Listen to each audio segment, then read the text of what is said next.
तो अपनी हद में रहो चीन, ये कहना पड़ रहा है हमें, हर एक को कहना पड़ रहा है, क्योंकि चीन अपनी हदें पार कर रहा है। लेकिन भारतीय सेना लगातार उसे मुंहतोड़ जवाब देते हुए कह रही है कि अपनी हद में रहो चीन। नमस्कार, आपके साथ मैं लावनी विनीत हूं और बहुत विशेष प्रस्तुति के साथ आज आपके बीच उपस्थित हूं। कल देर शाम को एक खबर आती है और ये खबर इस कदर फैलती है जिसकी चर्चा वैश्विक मंच पर होने लगी है। चीन की बुरी नजर, चीन की चालबाज नजर भारत पर लगातार लगी रहती है।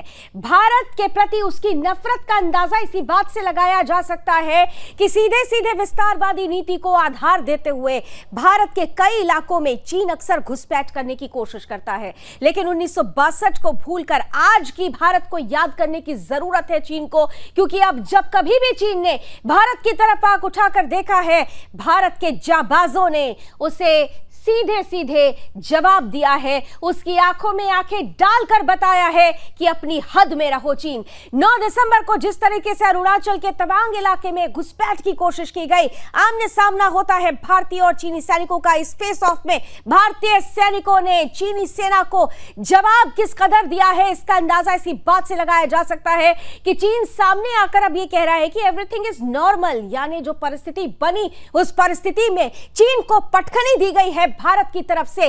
किस तरीके से ये इलाका, ये बातें, ये हिस्सा, ये बॉर्डर, ये सब कुछ इंपॉर्टेंट है स्ट्रैटेजिकली हमारे लिए, आपके लिए, हमारे देश के बच्चे के लिए, इस देश की राष्ट्रीय सुरक्षा के लिए।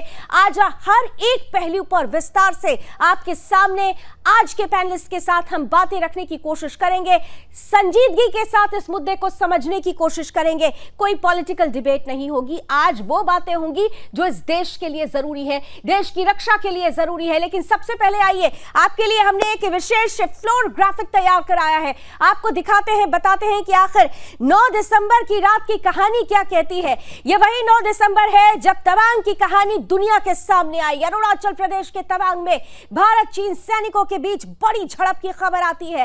इस खबर में अरुणाचल प्रदेश के तवांग इलाके में भारत ने किस तरह से चीन को पटखनी दी है, अब इसकी पूरी पटकथा आपके सामने रखते हैं। एक एक करके जरा जल्दी आगे बढ़ते हैं। 9 दिसंबर को यांगस्टे में भारतीय पोस्ट पर चीनी सैनिक आ गए।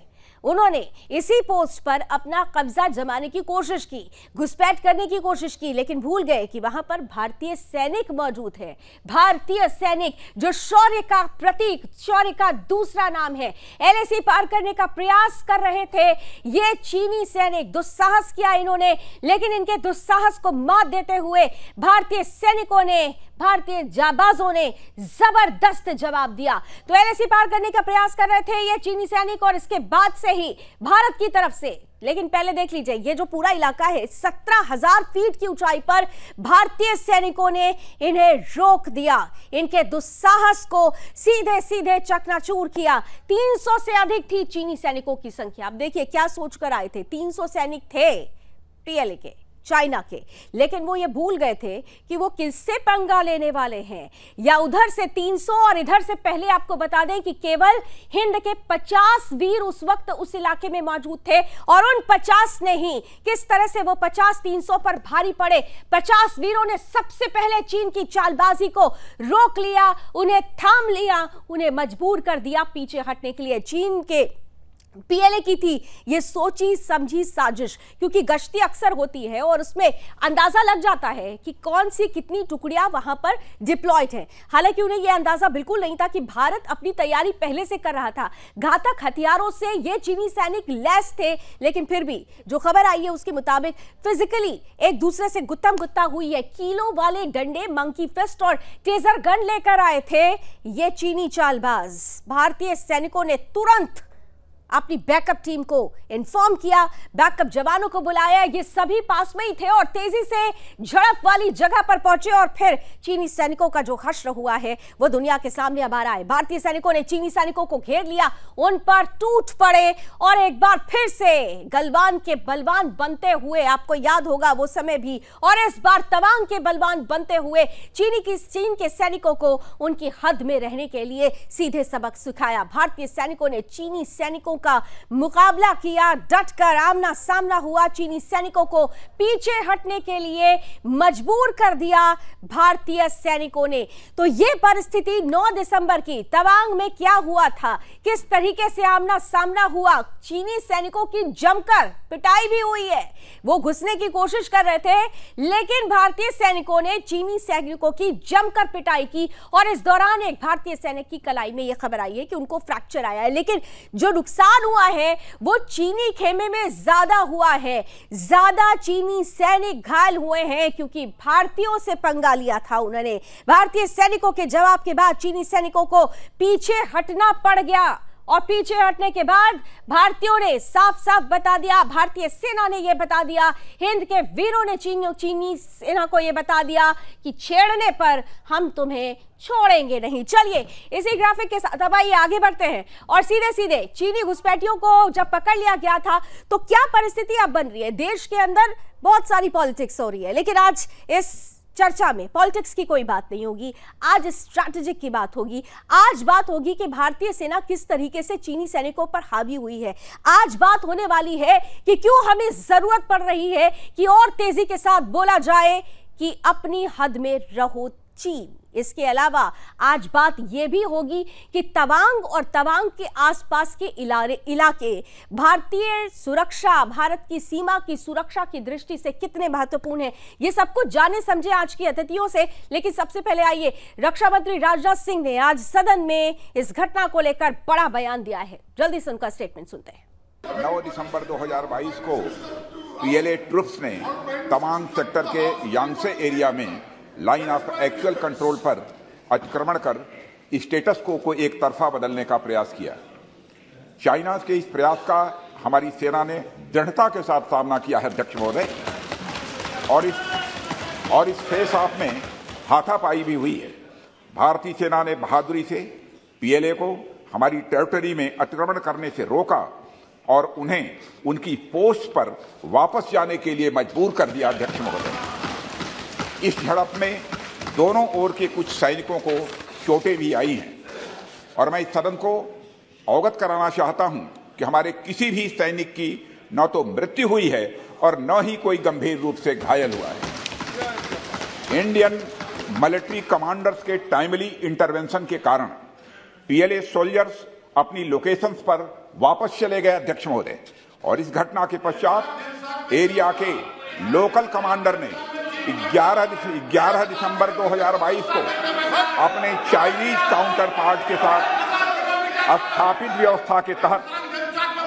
व्यवस्था के तहत एक फ्लैग मीटिंग की और इस घटना पर चर्चा की। चीनी पक्ष को इस तरह के एक्शन के लिए मना किया गया और सीमा पर शांति बनाए रखने के लिए कहा गया। इस मुद्दे को चीनी पक्ष के साथ कूटनीतिक स्तर पर भी उठाया गया है। अध्यक्ष महोदय, मैं इस सदन को आश्वस्त करना चाहता हूं कि हमारी सेनाएं हमारी भौमिक अखंडता को सुरक्षित रखने के लिए पूरी तरह से प्रतिबद्ध हैं और इसके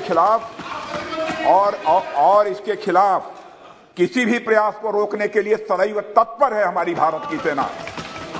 और मुझे विश्वास है कि यह सदन हमारी सेनाओं की वीरता और साहस को एक स्वर से समर्थन देगा। और अध्यक्ष महोदय, मैं पूरी तरह से आश्वस्त हूं कि यह संसद बिना किसी संशय के भारत की सेना की क्षमता, शौर्य, पराक्रम व प्रतिबद्धता का भी अभिनंदन करेगा। तो शौर्य का दूसरा नाम है भारत की सेना और भारत की सेना ने ही दम दिखाते हुए चीन को बता दिया है कि अपनी हद में रहो। आइए सीधे चलते हैं आज के पैनलिस्ट के पास। मैं स्वागत करती हूं, इस वक्त हमारे साथ जुड़ रहे हैं जाने माने defence expert retired major general K Sinha sir. जय हिंद सर, स्वागत है आपका। और साथ ही साथ हमारे साथ जुड़ रहे हैं जाने माने रक्षा विशेषज्ञ, विदेश मामलों के जानकार, फॉर्मर डिप्लोमैट अनिल त्रिगुड़ाया जी। सर आपका भी बहुत बहुत स्वागत। जय हिंद। दोनों को ही जरा स्क्रीन पर लेकर आइए और आप दोनों को ही मैं पहले बता दूं कि आज जब इस डिबेट के लिए हम चर्चा कर रहे थे अपनी एडिटोरियल मीटिंग में, तो हमने ये डिसाइड किया हम किसी भी पॉलिटिकल बॉडी को इस डिबेट में नहीं रखेंगे, क्योंकि अगर पॉलिटिकल बॉडी होंगी तो शायद अपने स्वार्थ में सिर्फ आरोप प्रत्यारोप होगा, असल मुद्दा कहीं पीछे छूट जाएगा। भारत के वीरों का शौर्य, हमारी स्ट्रैटेजी, हमारी सरकार, हम और आप और भारत का बच्चा बच्चा चीन को किस तरह से कह सकता है कि ओ चीन अपनी हद में रहो। आज इसी पर चर्चा होगी। क्योंकि सर आपके साथ शुरुआत करती हूं। तवांग का जिक्र कल से हो रहा है। तवांग स्ट्रैटेजिकली अगर देखें तो हमारे लिए कितना इंपॉर्टेंट है? सबसे पहले लावनी जी, जय हिंद। जय हिंद सर। देखिए, पूरे अरुणाचल के अंदर में जो 90,000 स्क्वायर किलोमीटर की बात कर रहे हैं, जो चाइना कहता है कि उसका साउथ तिब्बत है, उसमें सेंट्रलिटी कोई है, सेंटर कोई पॉइंट है तो वो तवांग है। तवांग की मॉनेस्ट्री है।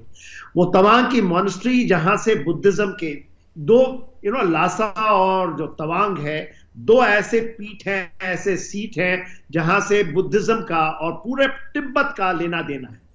तिब्बत की जो स्टोरी है, देखिए चाइना हमारा पड़ोसी कभी नहीं रहा, तिब्बत हमारा पड़ोसी है। आज उसको उन्होंने अनधिकृत तरीके से ऑक्युपाई किया हुआ है और हमारे इलाके में अभी उसके ये पैट करना चाहता है कि सेकंड सीट और जो तिब्बत की मॉनेस्ट्री है उसके ऊपर में उसका वर्चस्व हो। उसके अलावा वो 90,000 स्क्वायर किलोमीटर कहता है कि साउथ तिब्बत हमारा है। तो इसकी ये इंपॉर्टेंस है, not only strategically historically, but हमारे पूरे भारत के अखंडताओं के साथ इसकी एक जोड़ है जी। यदि आप अरुणाचल निकल जाता है या अरुणाचल को हम ये मानते हैं कि डिस्प्यूटेड, जो हम तो मानते ही नहीं, ये तो हमारा अखंड भारत का हिस्सा है। और मैं तो ये कहता हूं आपके माध्यम से कि हम तो मैं ये मानता हूं और आने वाले समय में भारत को मानना पड़ेगा कि मानसरोवर हमारा है। वो हमारे ग्रंथों में मानसरोवर रहा है और हमारी शिव के साथ जुड़ा है। तो आज जब हम उसकी बात करते हैं तो तवांग तो हमारा, ये ऐसा नहीं कि हमने कोई ले लिया हो उसकी मॉनेस्ट्री या उनको इस इलाके को लिया हो और अपने में मिलाया हो। ये हमारा हिस्सा है, हिस्सा रहेगा और आदिकाल से ये हमारा हिस्सा है। बिल्कुल, आदिकाल से ये हमारा हिस्सा था और हमारा हिस्सा रहेगा। और भारत ने कभी भी विस्तारवादी नीति नहीं अपनाई है। जो हमारा था उस पर ही अधिकार जताया है, लेकिन चीन के लिए विस्तारवादी नीति अपनी नीति का एक बड़ा हिस्सा है। इस वक्त टीवी स्क्रीन पर हम आपके सामने, अपने दर्शकों के सामने वो इलाके रख रहे हैं जो खास तौर से जिस पर चीन की निगाहें रहती हैं।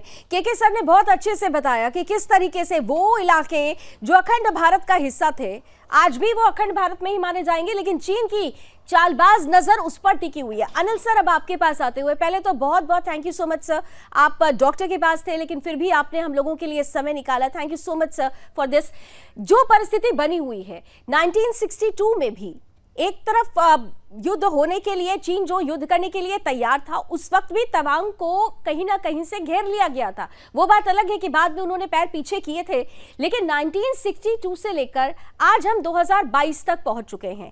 खास तौर से जिस डिप्लोमेसी की बात होती है, जिस डिप्लोमेटिक स्ट्रैटेजी की बात होती है, हम इस इलाके पर क्यों नहीं क्लियर आउट हो पाए? देखिए, जैसा आप जानती हैं कि टेक्स टू टू टेंगो जैसे कहते हैं, तो अगर चाइना जो है उसकी नीति हमेशा से इस तरह की रही है कि एग्रेशन पे वो सारी दुनिया को टिकाना चाहता है और वही वो अभी भी इस वक्त करता रहता है हमेशा। तो अगर वो चाइना इस बात के लिए तैयार नहीं है कि किस तरह से आप एग्रीमेंट करें, किस तरह लाइन ऑफ एक्चुअल कंट्रोल को डिस्कशन किया जाए, किस तरह से जो मुद्दे हैं उनको सुलझाया जाए, तो तब प्रॉब्लम हमेशा से रहती रहेगी। और अब तक वो यही करते रहे हैं पीछे। गलवान के बाद में अब उनको ये लग गया कि भारत अब चुप बैठने वाला नहीं है। भारत तैयार है अपनी संप्रदायों को बचाने के लिए, अपनी सॉवरेनिटी को प्रोटेक्ट करने के लिए, और किसी तरह का इंट्रूजन बर्दाश्त नहीं करेगा। और ये पहले हुआ और वो अब होगा। लेकिन उस सब के बावजूद जो है कि भारत भी यही चाहता है कि पूरे देश के हित में अभी यही है कि युद्ध किसी तरह ना हो। देखिए, आप देखिए, युद्ध होता है जब, तो जनरल साहब मुझसे एग्री करेंगे कि जब युद्ध होता है तो देश जो है 20 और 30 साल पीछे चले जाते हैं। तो कोशिश ये रहनी चाहिए कि लड़ाई ना हो किसी तरह से। और जब दो बड़ी ताकतों के बीच में लड़ाई होती है, हम तो देख रहे हैं क्या हो रहा है रशिया यूक्रेन वॉर में, तो अगर उस तरह से, तो भारत ये चाहता है जो दुनिया की तीसरी बड़ी पावर बनने जा रहा है और दूसरी भी बन सकता है बड़ी जल्दी। इस तरह की सिचुएशन में आप ये चाहते हैं कि डायलॉग और डिप्लोमेसी के जरिए किसी तरह से सिचुएशन को काबू में लाया जाए। लेकिन चाइना ऐसा है जो देश मैं समझता हूँ और मेरा मानना है कि उसके साथ भारत की हमेशा एक बड़ा प्रॉब्लम रहेगी। ये एक बिगेस्ट चैलेंज भारत के लिए रहेगा, ना ही हमारे इन बॉर्डर्स के ऊपर, चाहे यहाँ पे हो या मैरीटाइम में हो, बल्कि दूसरे देशों में भी, दूसरी जगह भी जाकर के। तो हमें ये तैयारी रखनी पड़ेगी पूरी तरह से, डिप्लोमेटिकली, मिलिटरीली, इकोनॉमिकली, हर तरह से स्ट्रांग बनाना पड़ेगा। देखिए, जो कमजोर होते हैं वो कभी निगोशिएट नहीं कर सकते, तो आपकी ताकत होगी तभी आप निगोशिएट कर पाएंगे। तो मेरा मानना यह है कि चीन के साथ में सिर्फ यही एक नीति है जो काम कर सकती है, उसके अलावा और कोई चारा नहीं है। लेकिन कभी ना कभी तो चीन कब्जे में आएगा जब वो बात करेगा और उस तरह वो समझेगा कि क्या आज की हिस्टोरिक रियलिटी है। डायलॉग एंड डिप्लोमेसी ये साथ में ठीक है, चलनी चाहिए, लेकिन के सर, अनिल सर की बात से आप इत्तेफाक रखते हैं, ये तो एक सवाल मेरा रहेगा। लेकिन इसके साथ साथ जो परिस्थिति बनती है बॉर्डर पे, हम अक्सर देखते हैं कि एक तरफ इधर डायलॉग चल रहा होता है, एक तरफ हम देखते हैं कि परिस्थिति यहाँ पर होती है कि हम बातचीत से वार्ता करके हम हर परिस्थिति को सुलझाने की कोशिश करेंगे, और दूसरी तरफ वहाँ पर सैनिकों के बीच में गुत्थम गुत्था शुरू हो जाती है। तो ये जो टू आई वे चलता है चाइना का, ये क्या पॉसिबल है कि केवल बात करने से ही, क्योंकि हमारे यहाँ हिंदी में कहावत है, लातों के भूत बातों से नहीं मानते हैं, चाइना के साथ क्या ये कहा जा सकता है? अक्षरतः जो आप कह रही हैं लातों के भूत, और चाइना उसको ही रिस्पेक्ट करता है जहां पर स्ट्रेंथ है।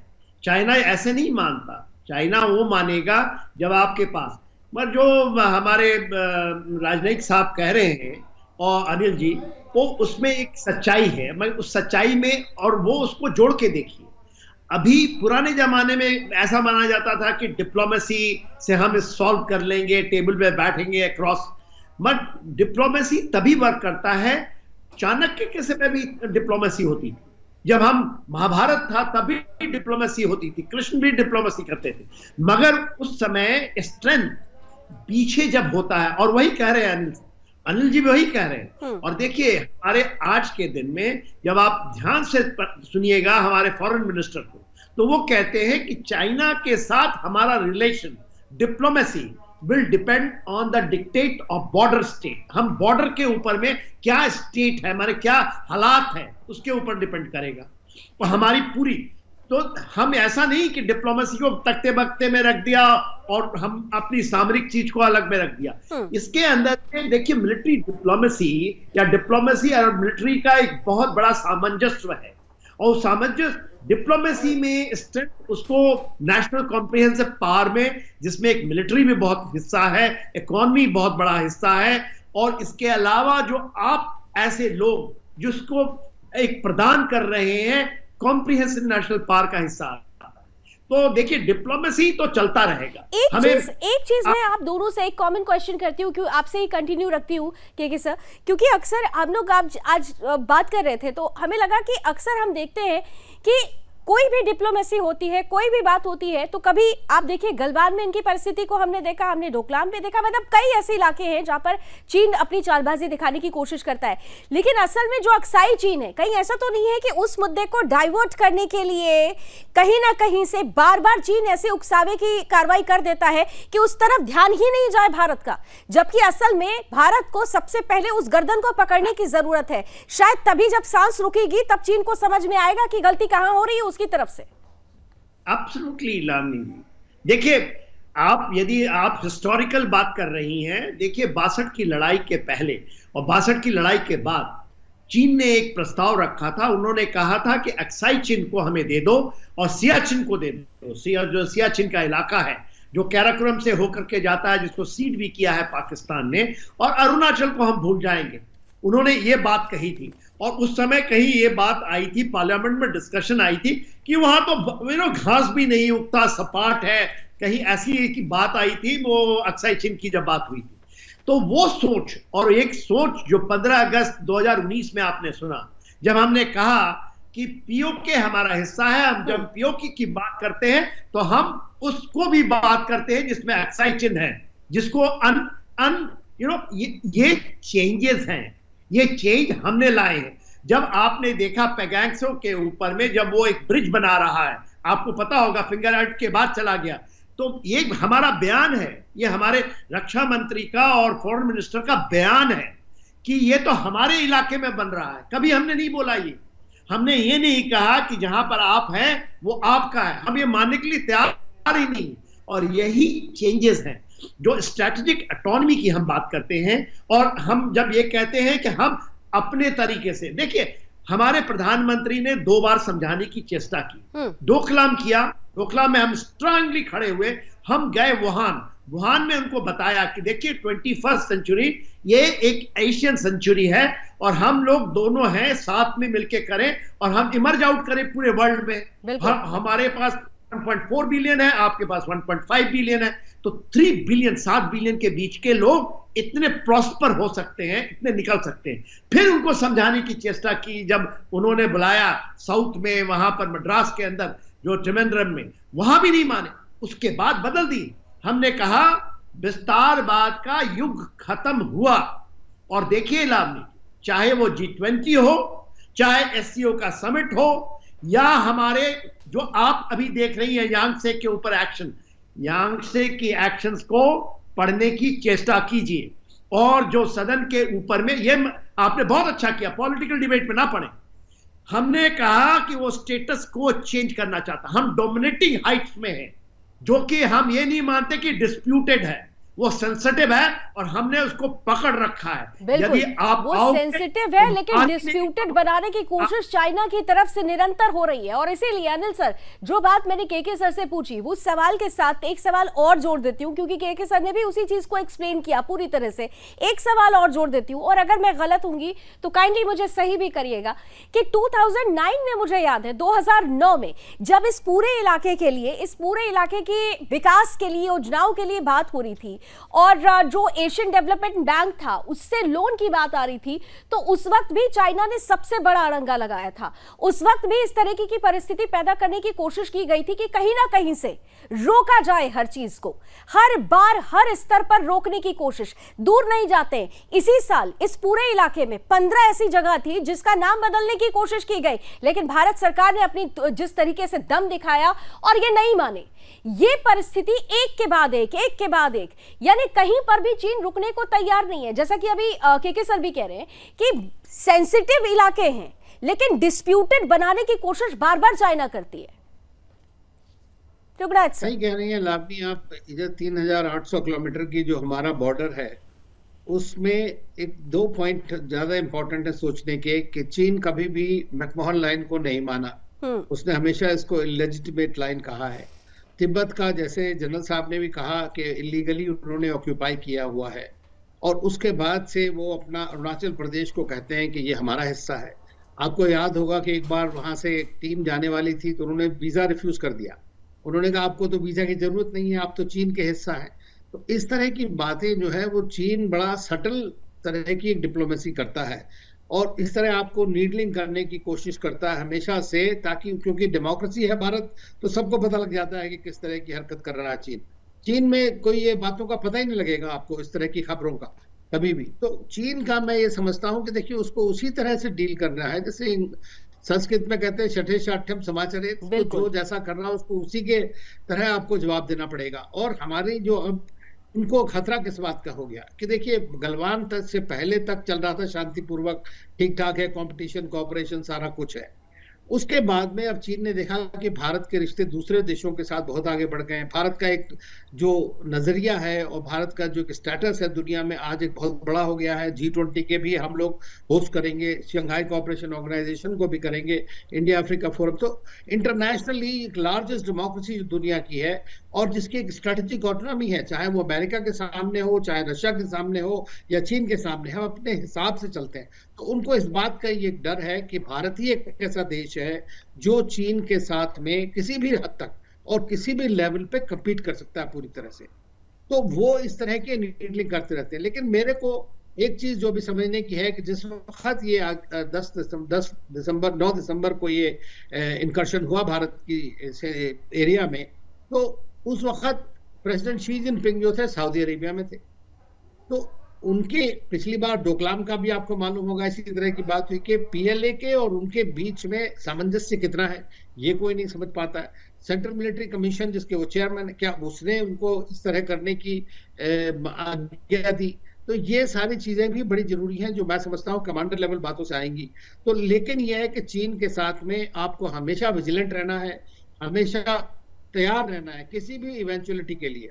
और उनको ये लग गया है कि चूंकि भारत का इंफ्रास्ट्रक्चर पहले नहीं हुआ करता आपने था। बहुत इंपॉर्टेंट पॉइंट उठाया है, क्योंकि अगर आप याद करें, आप दोनों को ही याद होगा कि बीच में ऐसी खबरें भी आई थी कि कहीं ना कहीं से शी जिनपिंग का जो उनका की इंपॉर्टेंस है वो खत्म हो रही है और चीनी सेना कहीं ना कहीं से हावी हो रही है। तो ये परिस्थिति, क्या दोनों के बीच में वो कंपैटिबिलिटी है या नहीं है, weather he is aware of that और नॉट कि ये ऐसा होने वाला है। लेकिन एक जो परिस्थिति है, कॉमन क्वेश्चन दोनों के सामने रखती हूँ मैं, के सर आपके पास आ रही हूँ, कि जो परिस्थिति अभी बनी हुई है चाइना के अंदर की ही स्थिति इतनी खराब है कि अपने ही लोगों के विरोध का सामना कर रहे हैं। क्या आपको नहीं लगता कि ऐसे समय में चाइना के पास सिर्फ एक हथियार था कि किसी भी तरीके से ये झूठा राष्ट्रवाद का एक झुंझुना बजा दो ताकि सारा का सारा ध्यान उस तरफ चला जाए? और होता भी है चाइना में, ऐसा हमने देखा भी है। क्या आप इसको मानते हैं कि अपनी कमियों को छुपाने के लिए कहीं ना कहीं से भारत को बार बार उकसाने की कोशिश की जा रही है चाइना की तरफ से, जो परिस्थिति अभी चाइना के अंदर चल रही है? के सर देखिए लावनी, एब्सोल्युटली, देखिए चाइना कर क्या रहा है। चाइना के जो इनर स्ट्रेंथ थे 2019, जो आप ये देखिए 1990 के बाद जिस तरह से उसकी राइज हुई, उसकी राइज में पूरा का पूरा हाथ वेस्ट का रहा और उसने राइज कर लिया। मगर जो उनकी जो फॉल्ट लाइंस थी, उनकी पॉलिटिकल फॉल्ट लाइंस होंगी, उनकी मिलिट्री की फॉल्ट लाइंस बहुत ज्यादा है। देखिए जो पीएलए है, इसको समझने की, ये नेशनल आर्मी नहीं है या नेशनल आर्म फोर्सेस नहीं है, ये किसी पार्टी का चलाया हुआ एक उसका आर्म विंग है। और ये नेशनल तरीके से कहीं पर भी नहीं इमर्ज आउट होते। तो उन्होंने कहा कि प्रॉक्सी से हम करेंगे। और देखिए प्रॉक्सी से क्या करना चाहा उन्होंने, ये कहा कि 100 साल जब पूरा होता है हमारे कम्युनिस्ट पार्टी ऑफ चाइना का, तो जब 100 साल हम मनाएंगे तो हम एक वर्ल्ड के एक पावर होंगे जिसमें हम एब्सोल्युटली यूनिपोलैरिटी में अमेरिका सबको पीछे छोड़ करके पूरा विश्व के अंदर मेरे येलो जो कहते हैं ना रेस का, जो सेंट्रलिटी की बात करते हैं कि हम एक ही होंगे और कोई दूसरा नहीं होगा। इसलिए वो भारत को भी एकोमोडेट नहीं करना चाहते, या ना भारत को करना नहीं चाहते। वो सोचते हैं कि शायद भारत आ ही नहीं सकता, मगर रियलिटी ये नहीं है। अब वहां के चाइनीज लोगों को भी ये पता चल गई है, उनके इंडस्ट्री को भी पता चल गई है, उनके क्या है, उनकी मिलिट्री को भी ये पता है। आप वन चाइना पॉलिसी से कॉन्स्क्रिप्ट आर्मी से, जिनके अंदर में वो अपने देश के लिए कुछ नहीं करना चाहते, ये बहुत अच्छी चीजें हैं। आप टैंक बना लो, एयरक्राफ्ट बना लो, ये चीज ले आओ, वो, मगर उनको किसी ने तो मैन करना है ना, उसमें किसी ने चलाना है। इसलिए ये जो चीजें आप देख रही हैं, चाहे वो गलवान में हो, चाहे यांगसे में हो, जमीन के ऊपर में उनके पास वो क्षमताएं नहीं है। आप उन क्षमताओं को करने के लिए समय लगता है। ब्लू वाटर नेवी आप कल नहीं बन जाइएगा। आप एक एब्सोल्युटली एक hard, well trained, absolutely motivated, world class army आप नहीं बन सकती हैं। माउंटेन वॉरफेयर का आप केवल अपनी ये नहीं पीकर, बियर पी करके और सिगरेट जला करके वो चढ़ नहीं पाते, वो चढ़ नहीं सकते इन हाइटों में।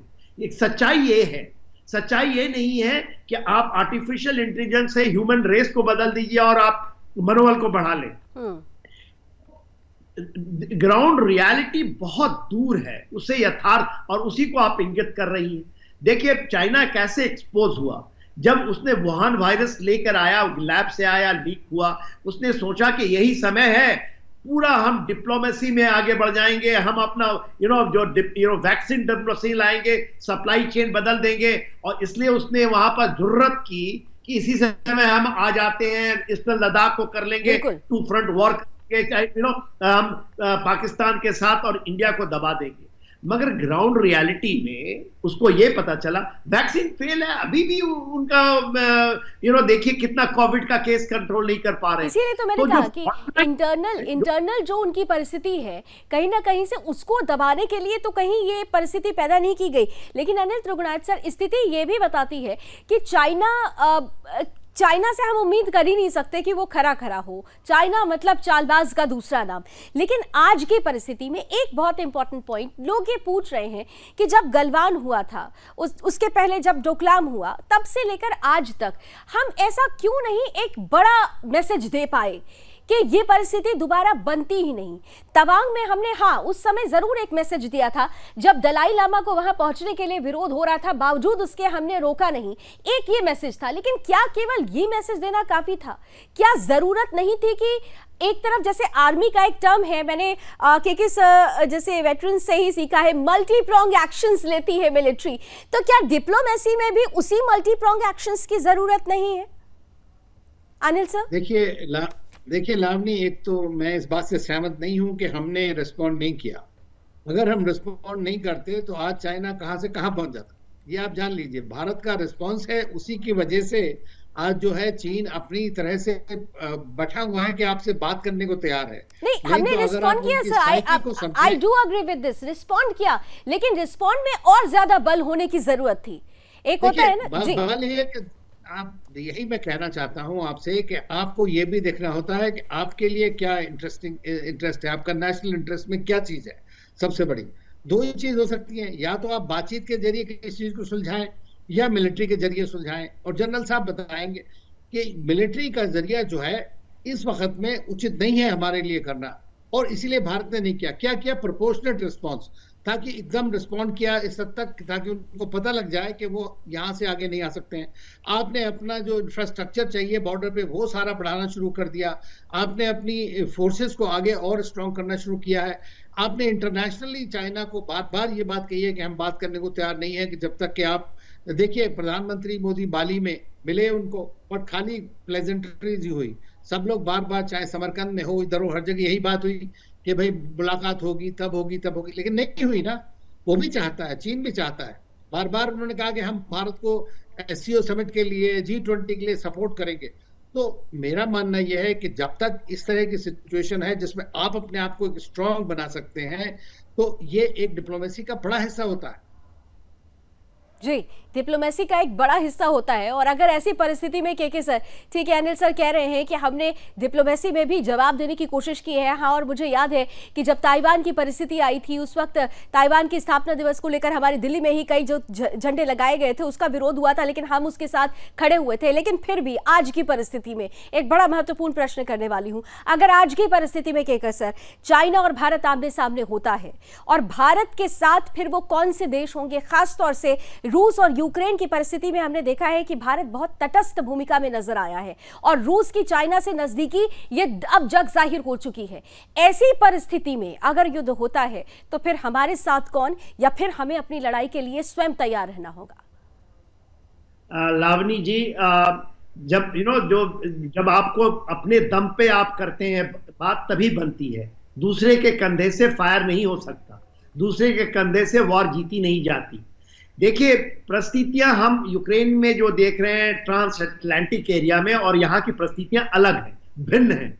देखिए, ये कहना कि हम वॉर में नहीं है, we are already in war with China. China चाहता है उसके साथ और आप एक्सप्लेन कर रहे हैं सर, और इस दौरान ही टीवी स्क्रीन पर आपके जस्ट बगल में हम दिखा भी रहे हैं, जरा दिखाते रहिए पैनल प्लीज, कि ये वो इलाके हैं जहां पर चाइना घुसपैठ कर चुका है। गूगल इमेजेस हम धीरे धीरे दिखाने की कोशिश कर रहे हैं, और इसीलिए आपने कहा कि हम ऑलरेडी वॉर जोन में आ चुके हैं। ये वो इलाके हैं जो हमारे हुआ करते थे, लेकिन अगर यहाँ पर चीन का कब्जा है तो निश्चित रूप से हमें बहुत ज्यादा और मजबूती दिखाने की जरूरत है। Please continue sir. देखिए, ये कौन सा इमेज है? मैं नहीं, क्योंकि ये तवांग के आसपास का इलाका है जहां पर पॉकेट्स में अब कहीं ना कहीं पर इन्होंने अपना कब्जा करना शुरू कर दिया। ये वही इलाका है जो बॉर्डर एरिया है सर। नहीं लावनी जी, ये सच्चाई नहीं है। इसको समझने की चेष्टा करें। मैकमोहन लाइन के इस साइड में चाइना आ ही नहीं सकता। हम पूरा डोमिनेट कर रहे हैं, ये गलत है। हाँ, कुछ इलाके हैं जो उसके साइड में है, जो आप दिखा रही हैं, चुंबी वैली का इलाका दिखा रही है। चुंबी वैली समझिए, ये नाथुला के पास का इलाका है। जो आप पिछला वाला मैप दिखाई थी वो चुंबी वैली है। हाँ, वो भूटान के अंदर में जाता है। भूटान के कुछ जगहों में वो गांव बनाया है, उन जगहों पे वो गांव बना रहा है। 600 गांव का मनसा है उसका, जिसको वो यूज करेगा।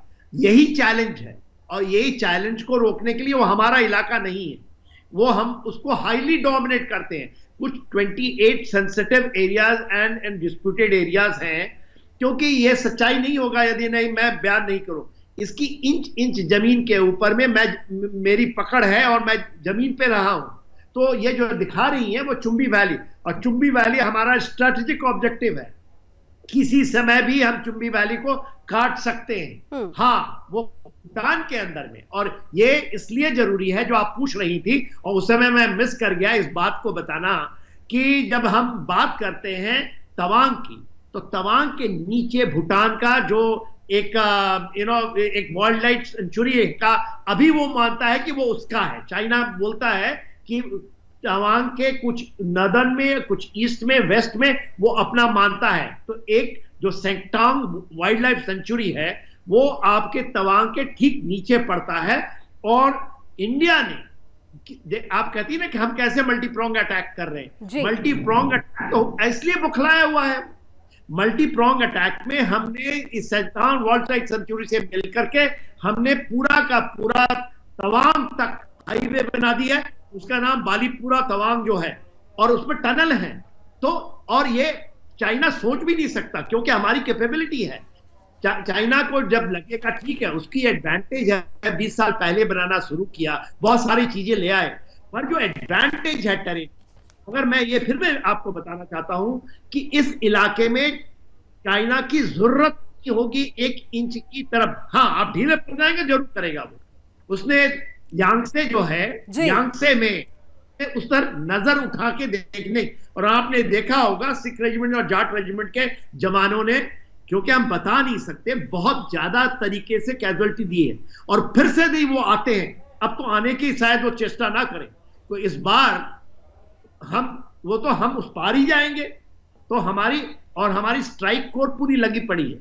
तो देखिए, क्योंकि आपके दर्शक सुन रहे हैं, आपको बहुत अच्छी तरह देखते हैं और आपकी पकड़ बहुत ज्यादा है, तो ये लेकर चलिए कि जब हमारे डिप्लोमेसी में भी, और खास करके आज के जो डिप्लोमेट, जो हमारे फॉरेन मिनिस्टर हैं, उनकी पकड़ है, वो कहते हैं बॉर्डर डिसाइड करेगा हमारी आपकी रिलेशंस। बिल्कुल, और यही कारण है सारी चीजें बदल रही हैं, सारी चीजें बदल रही है, और ये डिपेंड करेगा कि हमारे और चाइना के रिलेशंस कैसे हैं। 20 सेकंड में आनंद सर, समय की कुछ सीमाएं हैं, लेकिन 20 सेकंड में जिस रिलेशनशिप की बात लगातार के सर कर रहे थे और आप भी कर रहे थे, लेकिन फिर मैं कहूंगी, क्योंकि मैं एक भारतीय हूं और आप लोग स्ट्रैटेजी को ज्यादा अच्छे समझते हैं, और हम हर स्ट्रैटेजी को दिल से भी, हर भारतीय दिल से जोड़ता है, और जब राष्ट्रवाद की बात आती है तो वहां पर वो कहता है कि भाई अगर आंख उठाकर कोई सामने वाला हमारे देश की तरफ देख रहा है तो हम उसकी आंख निकालने की हिम्मत रखते हैं, और हमारी सेना के जवानों ने वही किया। लेकिन जिस डिप्लोमेसी की बात हो रही है, क्या आपको लगता है कि अभी तो G20 का अध्यक्ष भी भारत हो गया है, कई वैश्विक मंच पर भारत अपना दमखम दिखा रहा है, क्या वक्त आ गया है कि चाइना को उस स्तर पर भी उसकी हैसियत दिखाई जाए, और किस तरीके से? अगर मैं आपसे जानना चाहूं, लास्ट कमेंट सर, 20 सेकेंड्स। देखिए, चीन को अपनी लिमिटेशंस पता लग रही हैं, ये नहीं है कि नहीं पता लग रही हैं, और लेकिन उसके बावजूद चीन जो है, उसकी एक ये जो पॉलिसी है और उसकी जो एक पहुंच है कि हम 2049 तक दुनिया के सबसे बड़े मुल्क बन जाएंगे, अगर वो इसी तरह की वुल्फ वॉरियर डिप्लोमेसी में, इसी तरह की एग्रेशन में रहेगा तो नहीं कर सकता वो सब। तो इसलिए उसको देखता है कि भारत के साथ उनको, मैंने पहले भी कहा कि एक थ्रेट परसेप्शन है, और थ्रेट परसेप्शन ये है कि भारत जो है उनका बराबरी कर सकता है। बिल्कुल, भारत बराबरी कर सकता है और भारत बराबरी कर भी रहा है। Thank you so much gentleman, आप दोनों का बहुत बहुत धन्यवाद, बहुत बहुत थैंक यू, आपने हमारे लिए समय निकाला। और आज खास तौर से जिस उद्देश्य से मैं ये कार्यक्रम अपने दर्शकों के लिए लेकर आई थी कि कोई पॉलिटिकल तू मैं नहीं होगी, वो बातें होगी जो आपको समझाएं कि आखिर चीन के साथ भारत की जो ये परिस्थिति पैदा हुई है, तवांग को लेकर जगह जगह जो चर्चाएं हो रही है, उसमें भारत का दम किस तरह नजर आता है। भारत चाहे मिलिट्री स्टैंडर्ड से देखें या फिर हम डिप्लोमेसी के स्टैंडर्ड से देखें, दोनों पर ही खरा उतर रहा है, दोनों पर ही चीन को सीधा जवाब दे रहा है, और चीन की चालबाजी को सामने रखते हुए ये कह रहा है, हम भी कह देते हैं, अपनी हद में रहो चीन। अभी बस इतना ही। देश और दुनिया की तमाम खबरों के लिए आप जुड़े रहिए सुदर्शन न्यूज के साथ। जय हिंद।